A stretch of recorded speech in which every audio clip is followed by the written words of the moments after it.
This week's episode is brought to you by Hillsdale College. If you're like most listeners, you listen to this podcast because you know you can learn valuable lessons from history. One of the most unique characters in history was a man who led his country through incredible peril in a time when the fate of the modern world as we know it hung in the balance. And yet, this man inspired his countrymen to endure a conflict like few others. Our friends at Hillsdale College would like to invite you to learn more about the incredible life of this fascinating man, one of the greatest leaders and statesmen of our time, Winston Churchill. You can get exclusive access to this new free online course studying the life of Churchill by going to hillsdale.edu/revolutions and signing up today. Almost 1 million people have taken Hillsdale's renowned courses like Constitution 101 and American Heritage, and as a history fan, you won't want to miss this one. Get exclusive access to Hillsdale College's new course on Winston Churchill right now. Go to hillsdale.edu/revolutions and sign up today.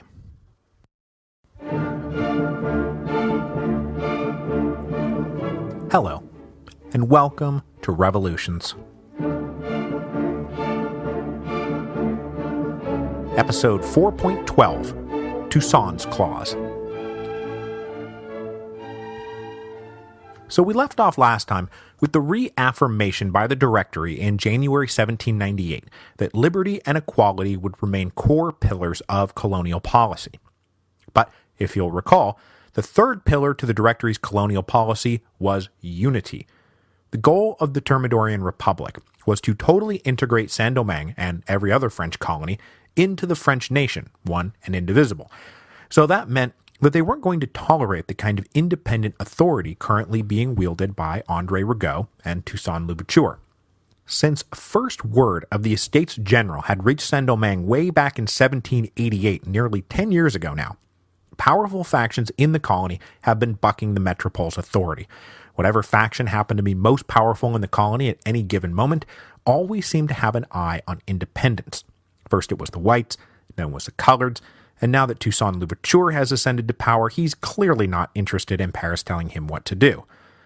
Now, the Third Commission had tried and failed to bring the colony in line, as so many others had in the past, but in the spring of 1798, the French government decided to give it another shot.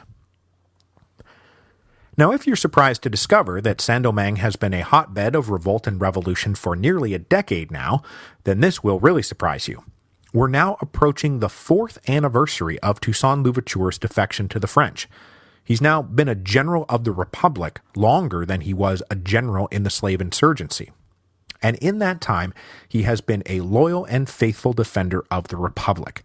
Laveau never had to embellish the stories of Toussaint's fidelity back in Paris. Too much. It would appear that after the departure of Sonthonax, Toussaint had some expectation that the Directory would designate him, Toussaint Louverture, as the official representative of the French government in the colony. And it's not like this would have been a bad idea. As we've seen, introducing French representatives who have never set foot in the colony has been a very dicey proposition. I mean, Toussaint was an able administrator. His vision for Saint-Domingue was right in line with what the Directory wanted. He commanded the loyalty of the bulk of the armed forces. I mean, why bring in another blundering white man when I'm right here? I'm a brigadier general in your army, commander-in-chief of the colony. I'm not some random guy off the street. But instead, the Directory did send in another blundering white man who just blundered around. And amidst this blundering, Toussaint began to recognize that the interests of Saint-Domingue and the interests of France might be permanently diverging, which is both true, but also the conclusion that nearly every prominent leader in the colony had reached once they achieved local supremacy. It's funny how that works. Of fundamental importance to the growing strain between Toussaint and Paris was the course of the Revolutionary Wars, which in 1798 saw two super important developments. First, the British will withdraw from Saint-Domingue, and second, the quasi-war between the United States and France will erupt. Both would have a profound impact on Toussaint's decision-making, as these two developments offered an opportunity to stop being forever economically and politically tied to the French. So the British had begun their invasion of Saint-Domingue back in the fall of 1793, with high hopes that they would be able to quickly pry the colony away from the French Republic, which was itself about to collapse anyway. When both the Republic and Saint-Domingue proved themselves frustratingly resilient, the British settled in for an occupation that had now dragged on for years with very little to show beyond the initial gains they had made. A renewed surge in 1796 saw more men and resources being sent to Saint-Domingue, but they had yielded almost no tangible benefits. By the end of 1796, the royal ministry back in London was coming round to the idea that Saint-Domingue might not be worth it. It was turning into a black hole for both money and soldiers. So in early 1797, they dispatched a new general to take over, and one of his key orders was to cut the cost of the occupation to the bones, to find local sources of revenue and recruit local troops, that is, black men, to maintain the British occupation. Now, I probably shouldn't get off on a tangent here, but I'm going to do it anyway, because the general who showed up to take over the operation in February 1797 was a guy named John Graves Simcoe. Simcoe had joined the British Army in 1770, just in time to get shipped to North America, where he was amongst those soldiers besieged in Boston during the opening round of the American War of Independence. He then became a captain commanding a regiment of grenadiers as the British chased Washington through New York and New Jersey in 1776, and then he was wounded at Brandywine in 1777, and holds the famous little distinction of being the officer who ordered his men not to fire on some fleeing Continentals, one of whom just so happened to be George Washington, and this is just one of many of Washington's near-death experiences during the war. Simcoe wintered in Philadelphia and then fought at Monmouth Courthouse in the spring of 1778. Then he stayed in the north when the war turned south, but did march down to Virginia to meet up with General Cornwallis's army, so he was there for the surrender at Yorktown in 1781. In short, Simcoe was involved in a ton of the principal engagements of the American War of Independence, and he wrote a full account of his actions that is an excellent primary source, and he is currently being portrayed as the principal villain in AMC's revolutionary spy drama, Turn, in case you happen to be watching it. But if Simcoe was just some British officer who served in the American War of Independence, I wouldn't be going off on this tangent. But as it turns out, Simcoe was also an abolitionist. During the war, he tried to raise a company of blacks to fight for the British, but new orders took him elsewhere before he could see the project through. After the war, Simcoe briefly joined Parliament, but was then appointed Lieutenant Governor of the new colonial zone of Upper Canada, which is basically modern Ontario. Upper Canada was created so that British Canada could develop independently from French-speaking Quebec. In this new role, Simcoe played a key role in passing the Act Against Slavery in July 1793, the first legislated emancipation decree anywhere in the British Empire, beating Sontenac's general emancipation decree in Saint-Domingue by about 6 weeks. The Act Against Slavery allowed current slaves to be kept as slaves, but stipulated that no new slaves could be brought into Upper Canada, and that children born to slave mothers would be emancipated at the age of 25. So General Simcoe already has his own little place in the slowly grinding wheel of history that eventually crushed slavery.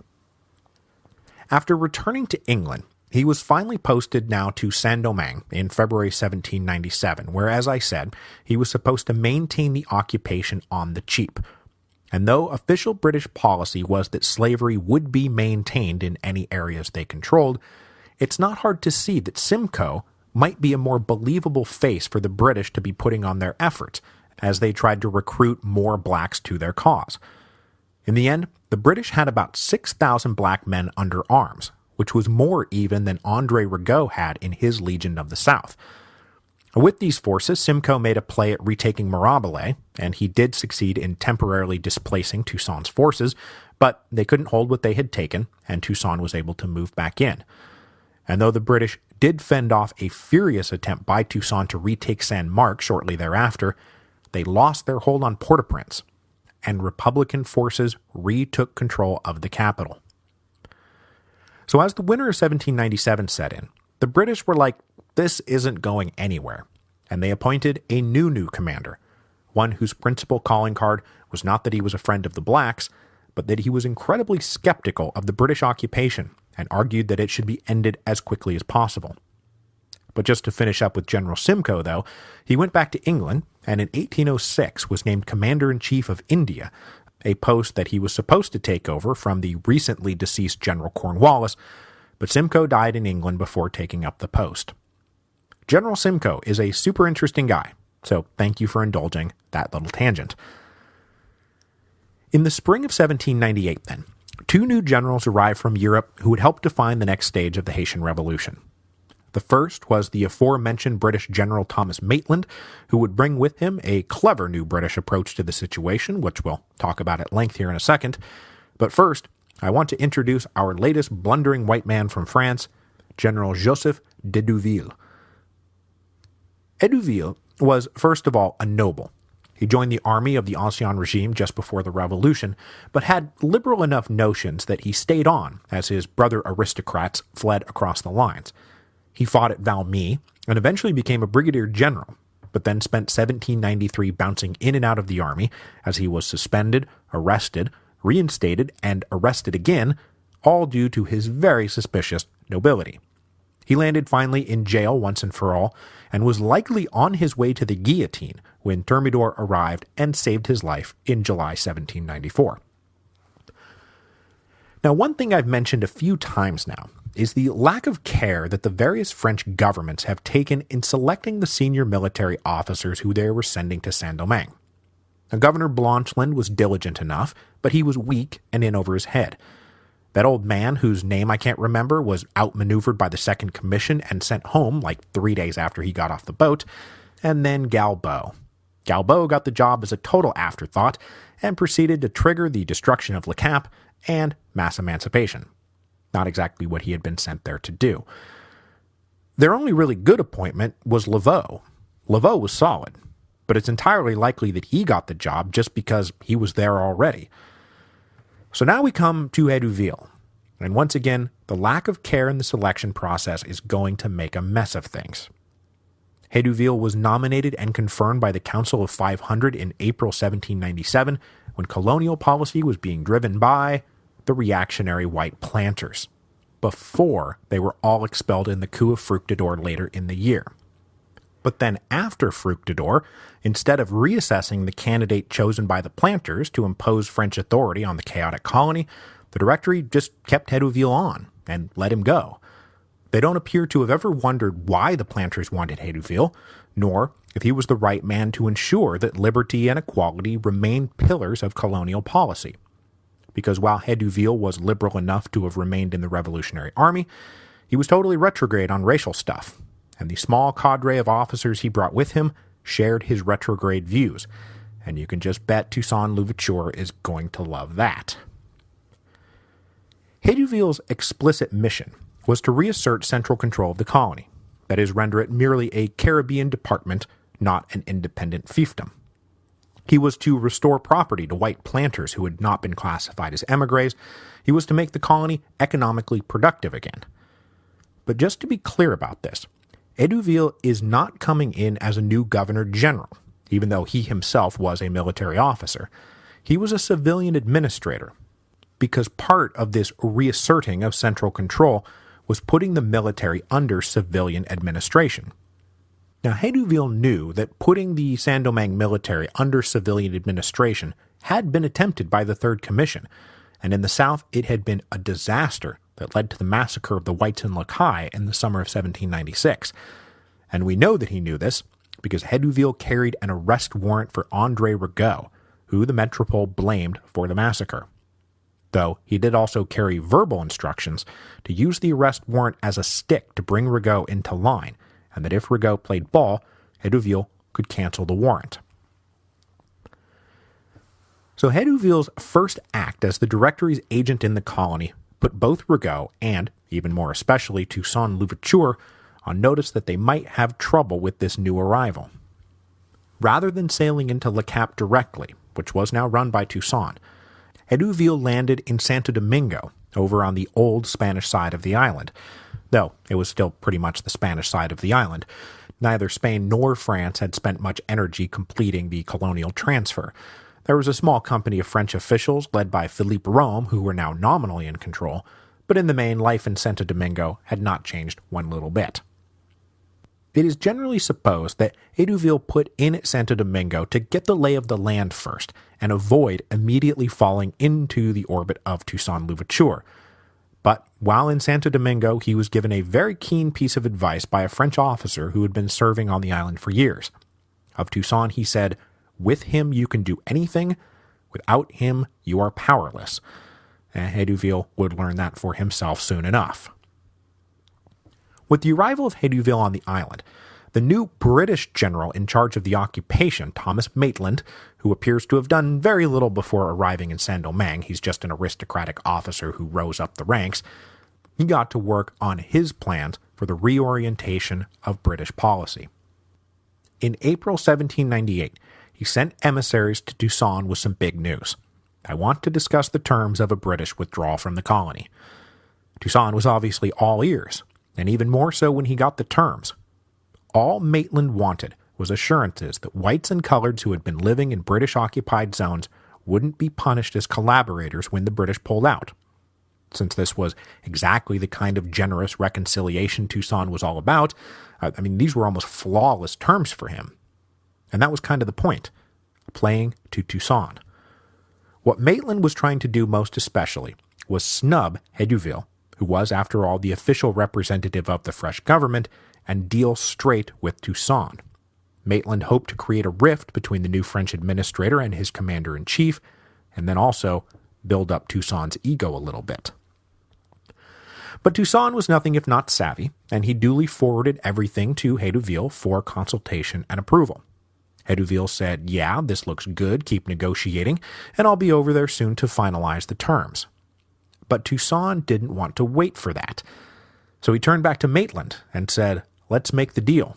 And frankly, I will do you one better. You've had Frenchmen actively fighting under your banner for the past few years. Tell those guys they can come back into the fold without fear of reprisal." And Maitland said, "Hey, that sounds great." And before Hedouville got to Le Cap, the British had pulled their forces out of Saint-Marc and a few other ports in the west and south. The only zones they still occupied were the original two ports they had seized, Jérémie and Mollet-Saint-Nicolas. Marching into Saint-Marc in particular must have been a triumphant moment for Toussaint. Twice he had failed to take the city in brutal battles, and true to his word, Toussaint did not exact reprisals on anyone. When Hedouville finally got to Le Cap in June, he and Toussaint met face-to-face for the first time. Hedouville congratulated Toussaint for negotiating the British withdrawal, but when he found out the full details, he was pretty angry.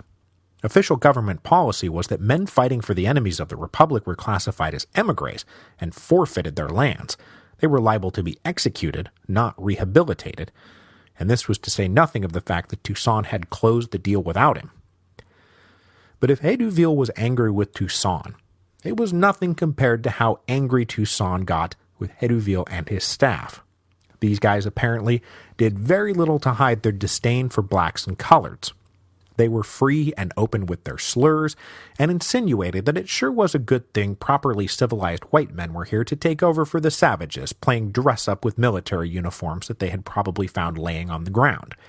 They referred to Toussaint Louverture as, quote, "a monkey with a handkerchief on his head." So, unlike Sonthonax, who Toussaint had maneuvered to get out of the way while still basically agreeing with his principles, Toussaint started maneuvering to expel Hedouville while hating his guts at the same time. In July 1798, then, we get a fateful moment in the history of the Haitian Revolution. As a part of a general conference of the Republican leaders, André Rigaud came up to Port-au-Prince, and from there, he and Toussaint traveled together to Le Cap. It was the first time that these two men, who have been the dominant Creole leaders in the colony since 1793, have met face to face. We know nothing about what they talked about, but the general supposition is that they agreed to back each other if Hedouville really tried to, take over the colony. At the subsequent meeting, they must have said all the right things, though, because, for example, we never hear anything more about the arrest warrant for André Rigaud. Though it's also possible that Hedouville could see that he had no way at all to execute the warrant anyway, since between them, Toussaint and Rigaud controlled every soldier in the colony. After this meeting, Toussaint went back to the West Province in August, to work with Maitland on the terms of the final British withdrawal. And this time, Hedouville told him to stop negotiating with Maitland directly, and Toussaint just ignored him, much to Maitland's evident delight. Maitland and Toussaint then held a personal conference at Molay-Saint-Nicolas on the eve of the agreed British withdrawal. Maitland hosted a dinner and presented Toussaint with some parting gifts. And it was around the time of this meeting that Maitland and Toussaint talked real turkey. Not the logistics of the British withdrawal, but what happens next. Now, both men had an agenda, but for the moment, their agendas lined up pretty well.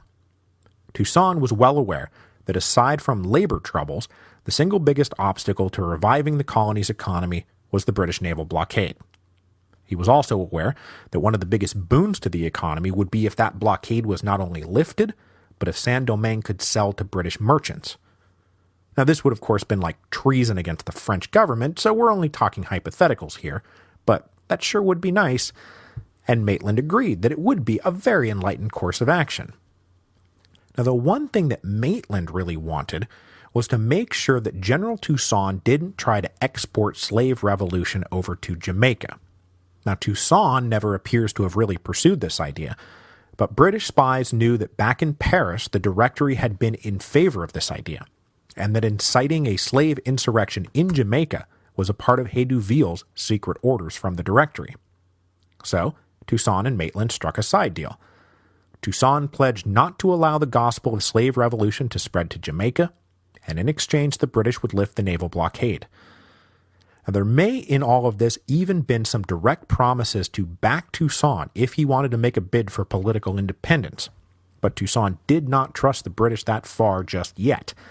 But the seed was planted. So as Toussaint was cutting the beginnings of this independent foreign policy for Saint-Domingue, Hedouville was going on an inspection tour of the provinces and was finding it very difficult to reestablish French authority. What he was trying to do at this point was take back direct possession of the lands that had defaulted to the state when their owners fled and restore that property to the original white owners, not counting those listed as émigrés. And now I know what you're thinking. What's the problem with this? This has been Toussaint's policy all along, and so it has been.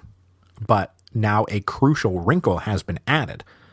Land that had not yet been reclaimed was leased to Toussaint's officers, who now occupied and ran the plantations. And you can imagine their reaction when this cadre of racist French officers blundered in trying to boot them out, bringing with them all the classic old racist tropes with them, that blacks are too lazy and dumb and short-sighted to run a plantation like a real civilized gentleman. So when Hedouville complained to Toussaint, Toussaint said, yes, I'll look into it. He even issued papers confirming the rightful ownership of property by such and such an old family, but then he never lifted a finger to enforce those papers. So we're seeing a change in Toussaint's attitude. He had been happy to let the whites come back. He welcomed them with open arms. But the window on that was drawing to a close now. Because if he had to pick between white planters who had still not yet claimed their property and his senior officers who had, Toussaint was going to support his officers. As a part of his economic revitalization program, Hedouville also brought with him some pretty heavy new restrictions on the cultivators. His officers, who were inspecting the plantations, wrote mockingly of the cultivators, who focused on their garden patches rather than the cane fields, saying these animals only live for the moment, they can't see the bigger picture. Missing, obviously, two key points.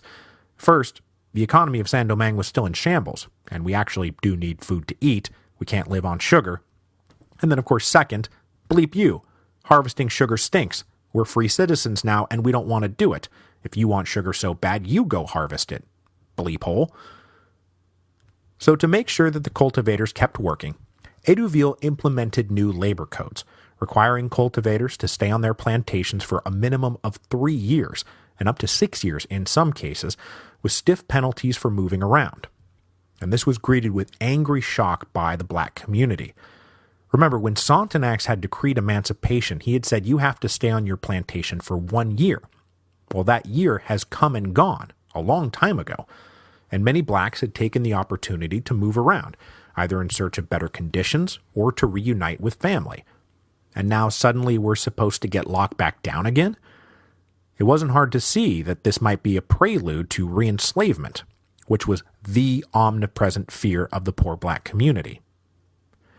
Now, as we've seen, Toussaint himself was pretty cool with forcing the cultivators to work at cash crop planting, and there is some speculation that he was all too happy to have Hedouville issue the unpopular decree and take all the heat for it, while Toussaint reaped the ultimate rewards. As Hedouville struggled to impose his will on a population and its leadership, who were making it clear they did not care what he wanted, he also started to assert control over the military. Technically, he was the supreme authority in the colony and could promote and dismiss officers at will. So over the summer of 1798, when and where he could, Hedouville promoted white officers to replace blacks for a variety of pretexts, with a focus most especially on securing the coastal garrisons. This attempt to take control of the military would prove to be his undoing. In October, Hedouville's racist blundering finally caught up with him at what used to be called Fort Dauphin. That's where Jean-Francois had once massacred those French auxiliaries. It was now called Fort Liberty because, the French Revolution. The fort was pretty important, and so Toussaint handed it over to one of his most trusted generals, Moise. Now, I can find very little solid background information on Moise, except that he was a former black slave who had joined the original insurrection in 1791 and had quickly attached himself to Toussaint, and then stayed attached to Toussaint ever since. The two had become so closely linked that Toussaint adopted Moise as his nephew, which I'm not exactly sure how that works, but that's what they say happened. The other really important thing that is always reported about Moise is that among the black generals, he was the one most sympathetic to the black cultivators. He was very popular in the black community and seemed genuinely interested in their well-being, more so certainly than Toussaint himself, which will become an issue down the road. At the moment, though, the issue was between Moise and Hedouville. Hedouville suspected that Moise was fomenting some kind of rebellion against the new labor laws, and in mid-October, a scuffle at Fort Liberty broke out between black and white soldiers, and Hedouville seized on it as a pretext to remove Moise from command. In his place, he appointed a white officer to run the military garrison and a black civil officer to run the town. Now, whether Moise was fomenting rebellion before this all happened is an open question. But after it happened, he definitely started to foment revolution, marching around the plantations of the northern plains and raising cultivators to help fight for him. He also sent an urgent dispatch to Uncle Toussaint, saying Hedouville is making a power play, we have to stop him. So Toussaint ordered one of his other key generals, Jean-Jacques Dessalines, to lead a strong force down to Le Cap and arrest Hedouville. Dessalines surrounded Le Cap, and Hedouville was like, well, that's it for me. The only way he was going to avoid being taken into custody, and then God knows what after that, was to leave the island. So that's what he did. On October the 23rd, 1798, Hedouville and his little cadre of racist officers got on a boat and sailed away. Also taking this opportunity to bolt was Julien Raymond. He had supported Toussaint since his return to Saint-Domingue, but Toussaint was obviously moving in an autocratic direction, and Raymond got out before he became a casualty of Toussaint's ambition, which will unfortunately be the fate of Moise. Now once again alone to do his own thing without interference, Toussaint went back to charting his own course for Saint-Domingue in the troubled international waters of the Western Hemisphere. Having secured a pretty good deal from the British, he now had to focus on Saint-Domingue's relationship with the United States. As we've seen, Yankee traders were just about the only merchants willing or able to do business with Saint-Domingue, and they had been practically the sole conduit for colonial exports and imports since 1791. So you can just imagine how Toussaint felt when he found out about the XYZ affair. Because that's where we're at now. Let's see, we're at episode 3.48. Talleyrand has just demanded a massive bribe from the American ambassadors to do something about French attacks on American shipping, and the puritanical Yankees have just gotten their panties in a bunch and walked out. This led to the Quasi-War, which, as I mentioned, played out mostly between the two navies in the Caribbean, which means that this is all playing out right on top of Toussaint Louverture's head and is really, really bad for business because American merchants are now barred from coming to Saint-Domingue ports. In the United States, attitudes towards the French in general, and then Saint-Domingue in particular, had changed since the refugee crisis of 1793.